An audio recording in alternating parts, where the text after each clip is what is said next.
Ladies and gentlemen, welcome to today's episode of My Unfair Advantage, where I'm going to talk about how to build a brand that doesn't suck online.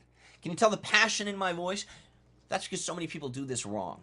And there are things that can help you and things that can totally kill you when it comes to building your brand in this presentation. Now, with the advent of the internet marketing, social media, branding has taken on a totally new meaning over the course of the last 10 years than it used to have. Companies literally focus solely on, and there's always been marketing companies and branding companies.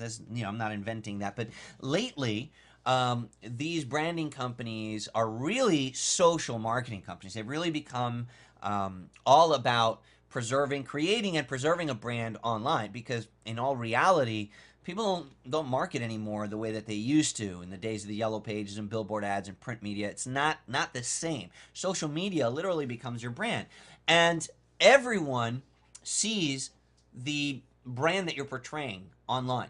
So there's a lot to it, and I want to dive in and get right into it. So this is coming right out of Forbes, okay, the Forbes website. A recent post in Forbes, actually. And the post said, most brands suck. Really? Didn't know. Well, it's true. And even Forbes concurs with me. Most brands suck. And the only thing more frustrating about how terrible so many brands are is how clueless many small business executives and entrepreneurs are about what branding is. Most people think of branding as simply the logo. But a logo is just the beginning of a brand's visual aspect, which also includes the website, the marketing materials, the ad copy, which in turn includes taglines, marketing, PR, that's a big one, public relations, PR, sales copy, and advertisements. Okay, so one of the reasons that most brands nowadays suck is concurrently because of the ease that you can create a brand and how easy it is to create a logo now with all the software and all the stuff that you can literally, you don't have to hire a firm to build your brand for you. You can do it yourself. And because most people suck at branding and they don't truly understand what it is, they build and create these brands that suck. And it's really frustrating to see this online. When people try to build a solid, successful, long-term, profit-pulling company, but they try to do that and build it on a sucky brand, they're in for a really, really hard time in generating consistent income and attracting the right type of customers. So I'm going to talk to you about how to build a brand that doesn't suck. And first, we've got to cover a few things here and what you should ask yourself when you're setting out to build your brand, okay? Now, make no mistake about it. A brand is something that you will create, or it will be created for you. Okay? So before I go into all of this and the slides that follow, understand that your company, your products, they will have a brand. They will have a certain group of images, thoughts, pictures, words that come to mind when someone, a potential customer, thinks about you. Things will be ingrained in your prospect's mind either by you or for you. And it's important for you to realize that, take the bull by the horns and take control of that. And the way to start is to ask yourself some of these questions. First and foremost, the most important thing you want to ask yourself when you set out to build a brand is, who do I want to attract? Who do you want to attract into your business? Who is the ideal customer, the ideal consumer? What age is he? What does he look like? How does he dress? What's his income level? Is it a male or female? What language does he speak? Where's he from? Are you appealing to multiple people across multiple continents that speaks multiple languages? All of these things need to be taken into consideration when you determine what is your brand going to be. Branding is important, international branding, particularly nowadays, online. Because remember, you have a global brand. Your marketplace is global as an internet marketer. So you have to consider what words and what the names of your products and your company, what images are they bringing up in somebody of a different culture, of a different name?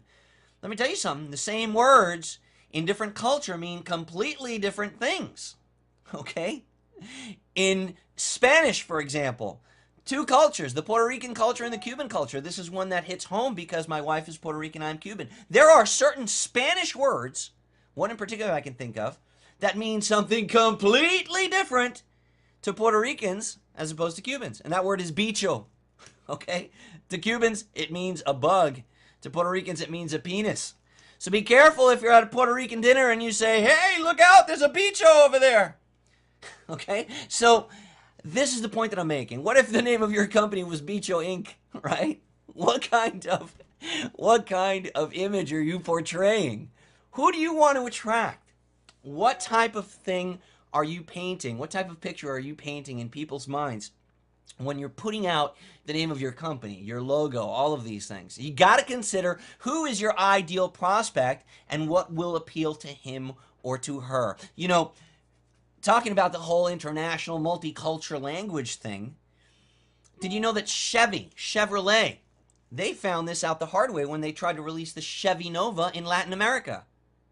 The name Nova means nova, which in Spanish means doesn't go. So think about selling a car named doesn't go in the Spanish market. It wasn't a big seller. They had to they had to change the name of the product. Okay, so you understand what branding can do and how it can adversely affect your sales, your profitability, your perception, the perception of your company. These things are important to consider as you want to grow your company. They are important to consider as an entrepreneur. You need to understand and have you need to have a plan as to whether you're going to polarize an existing market, or are you going to create a market of your own? Are you going to polarize an existing market? Meaning, am I going to jump into an existing market, like, for example, the car market, and am I going to polarize it? Am I going to separate it into two distinct parts, two distinct halves? Half of the market of which will like my product, and the other half of which will not because of my branding. Is that your intent? Or is your intent to literally create a market of your own? Meaning, I am going to invent a word that means nothing. It doesn't exist in the English dictionary, period. It just doesn't exist. I'm going to research this particular word and make sure that it doesn't mean anything in any other languages either. And I'm going to literally attach that word to my product and make it mean my product. The definition of that word will be my product. That is literally creating a market. It's much harder to do. It takes a lot of money. It takes a lot of marketing where it's raising awareness. It takes a lot of putting that name and that picture and that product in front of people's faces in order to ingrain it to them, right? And that is a tough task. That's creating a market of your own. You know who tried to do this? Prince. Remember when he changed his name from Prince to a symbol? He wanted that symbol to represent his name. And, you know, how did that work out for him? But look, my point is this. You have to kind of go into this with, you know, smartly, with some thought behind it. Are you going to invent the brand and personify its meaning? Or will you borrow an ideology to resonate with? Because if you're not inventing the brand, you're using a word that's already in existence, or a creation, or a connection of words. Those words have meaning to people.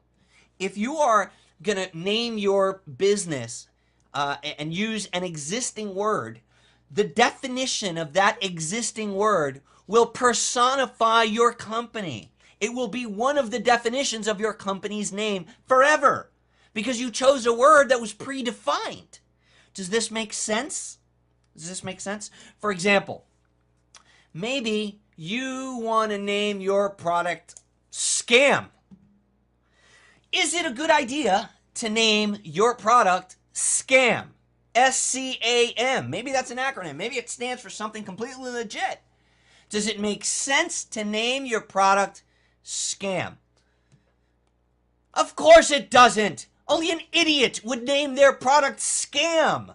Because scam means scam. It means you're getting taken for a ride. It means you're getting ripped off. So why would you do that? Why would you try to polarize the market and redefine a word? Why make it so hard for yourself? Why name your product or your company something that you're going to have to fight to defend because of predefined? And I'm not talking about pre-made up or assumed things. I'm talking about in the dictionary. Look up the word scam. It's not a good idea to name your product that. This is not, I mean, you know, to me, This is common sense. I don't know, this is why I get so passionate about it. Like, to me, naming your product or your company something that could be perceived by people as derogatory, as inflammatory, as just contradictory, it just makes common sense. You don't got to go to freaking marketing school to understand that, right? Like, why would you name your product piece of shit? Think about that. Oh, what's your company name? Piece of shit. Really? You named your company Piece of... Yeah, Piece of Shit Inc. We do business in 13 states. We are Piece of Shit. You know, why would you do that? You're an idiot. You're retarded. Don't do that. You're a moron. Who are you? What do you do? And how do you want others to see you? These are the important questions. These are the things that you should be asking yourself when you're coming up with a name for your company. I've talked about Procter & Gamble.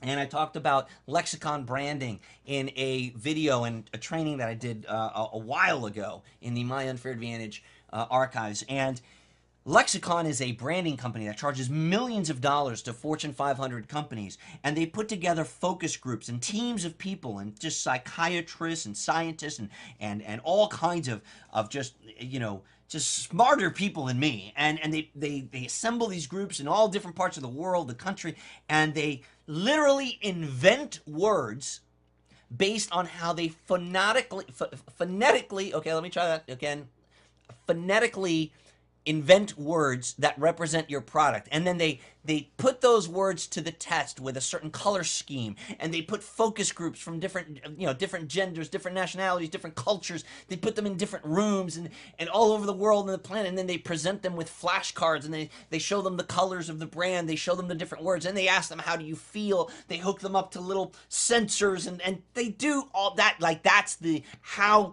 much goes into certain branding. And Procter & Gamble had a product that wasn't selling for years. Product's been around for like 25 years, wasn't selling. They hired Lexicon Branding, and Lexicon came up, after all their studies and their tests, they came up with the name Febreze. Febreze, which means freaking nothing. It sounds like you stuttered. Febreze. They came up with the color scheme, the pastel pink and blue.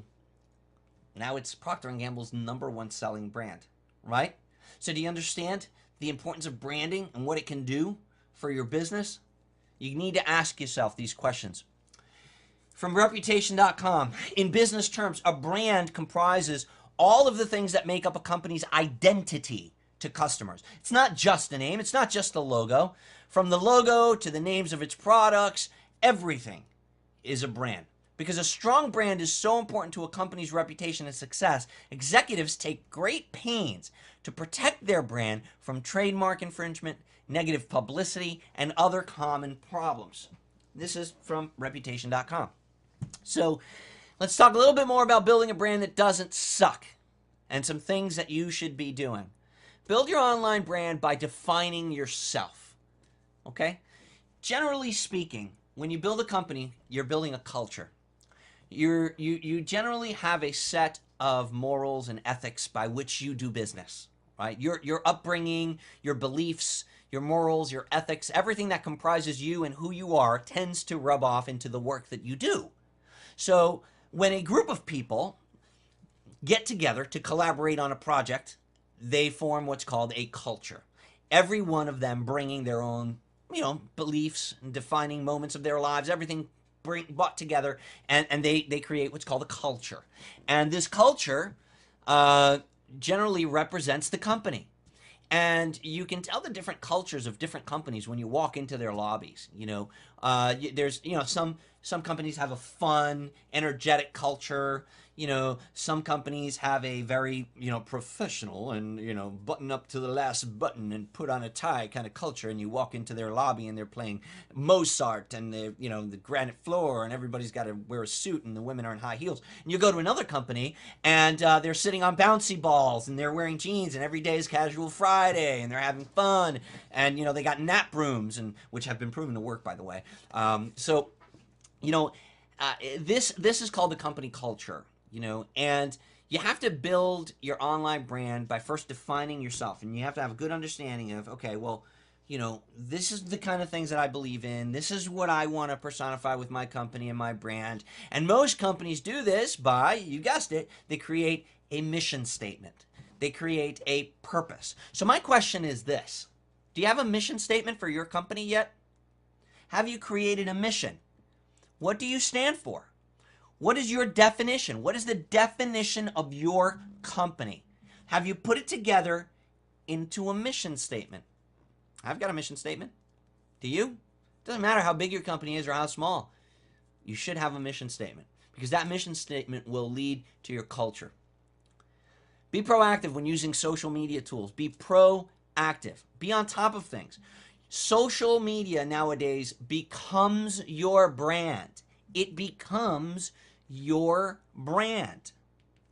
You can't be talking about how awesome and professional and how, just noteworthy your services are, and you can't be talking about how professional you are, and then I go to your Facebook page and I see a video from Rick Ross cursing all over the place, talking about how you're a hustler, baby.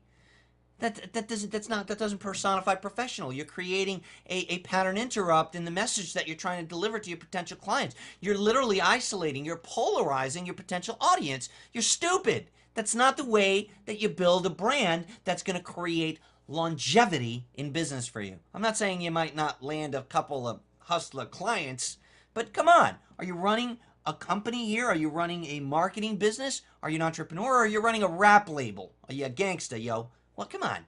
Think about it. Grow up. Offering compelling and quality content is something that people need to do in order to get out there. Because you say, well, Omar, how do I define myself? How do I get people to see me for who I really am? Well, you provide them with content that will help them to draw the conclusion that you want them to draw about you and your company. So if you become a provider of value, if you put forth, okay, so for example, if you start right now, if you create the name of a company and you start putting out there every single day online, you start putting out information about list building. And for 30 days, every day, you put out an article about list building. You talk about different autoresponders, and what kind of a culture, what kind of a following, what kind of a brand have you built? You've built a brand. You've positioned yourself in a way that people will see you as a list building expert. What did you think was going to happen? That's the content you've been putting out there. That is what's being associated with you in people's minds. Protect yourself from social media online brand hijackers. This is tough. It's always going to happen. There's always going to be people out there that try to use your brand. And this becomes more prevalent as you grow, as you get clout, as you develop a following. People that are having trouble developing a following of their own will try to hijack yours. And this becomes tough. This becomes tough to stay on top of. What I will tell you is, protect yourself, but don't consume yourself. Don't let yourself be consumed by the fact that there's people out there talking about you, that there's people out there trying to use your brand. Look, imitation is the highest form of compliment.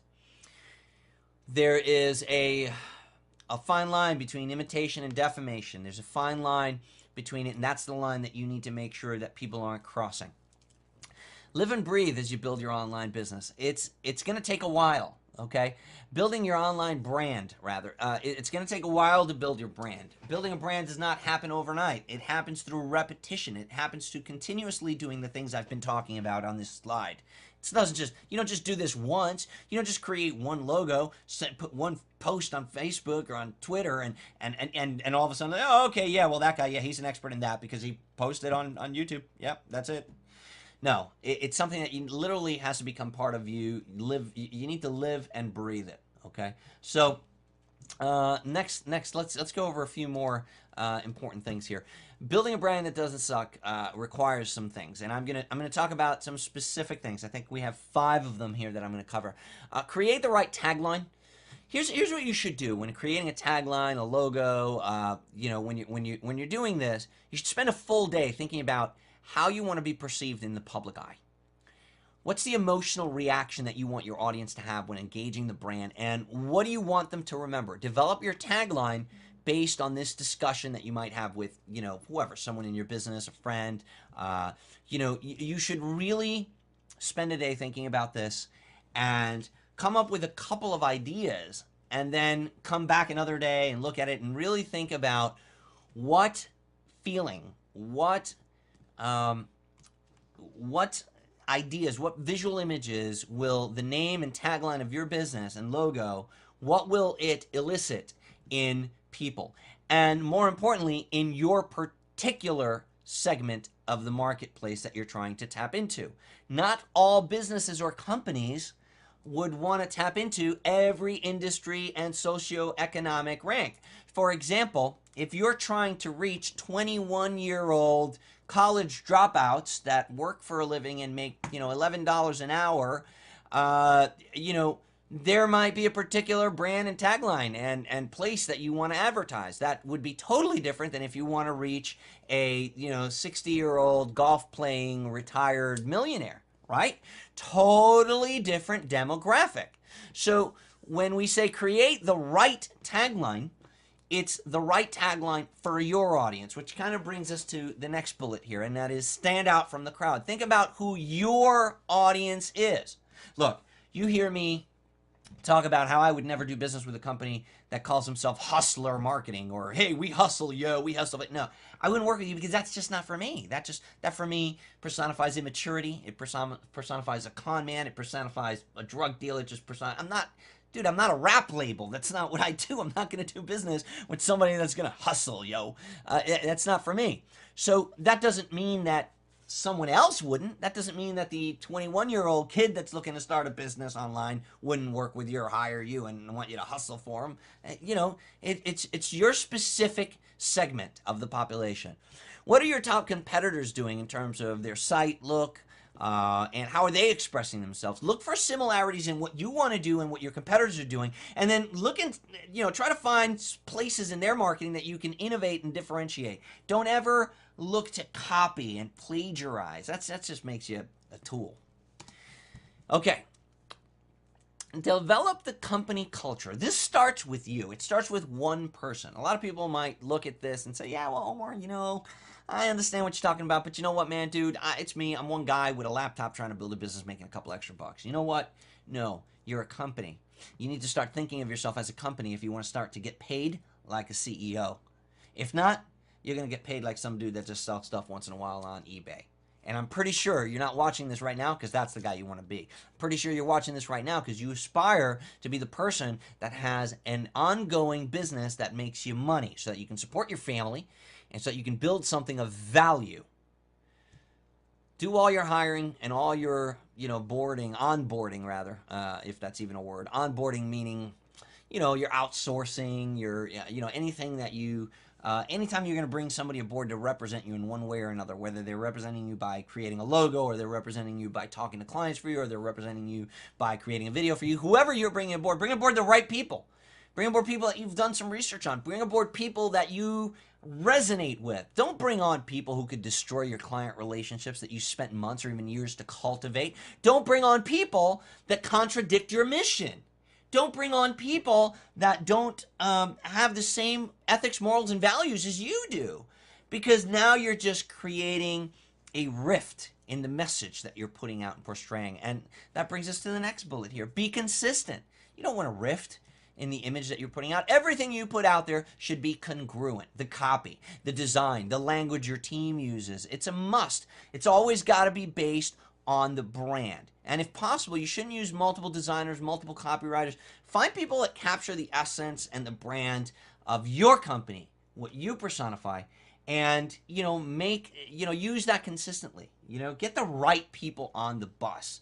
A lot of people get they get this screwed up, like, oh man, that guy's so talented, man, I'm gonna hire that guy to do my thing. Well, wait a second.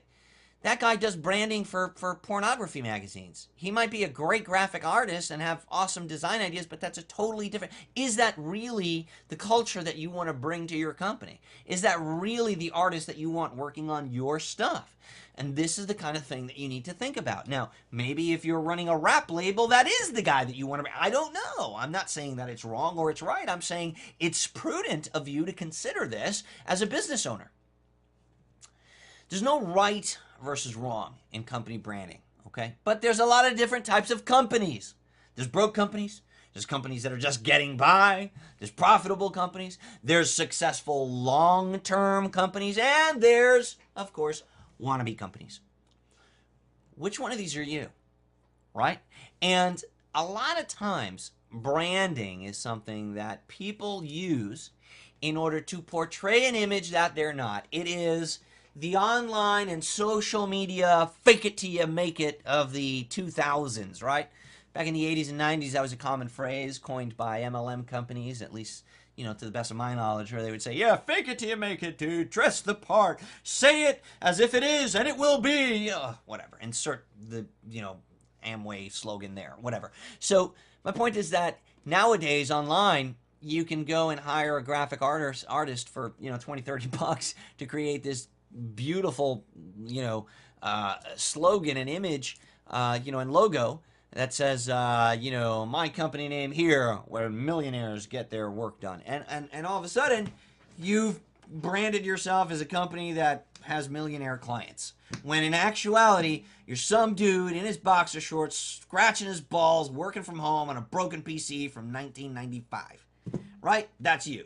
But you hired some branding guy online to do that. So we've got to be very careful as consumers because of this online now. And consumer apprehension happens to be quite elevated nowadays because of this now. And it's very important that you put out the right message that personifies your morals, your ethics, your brand. It's very important that you define your company in the right way.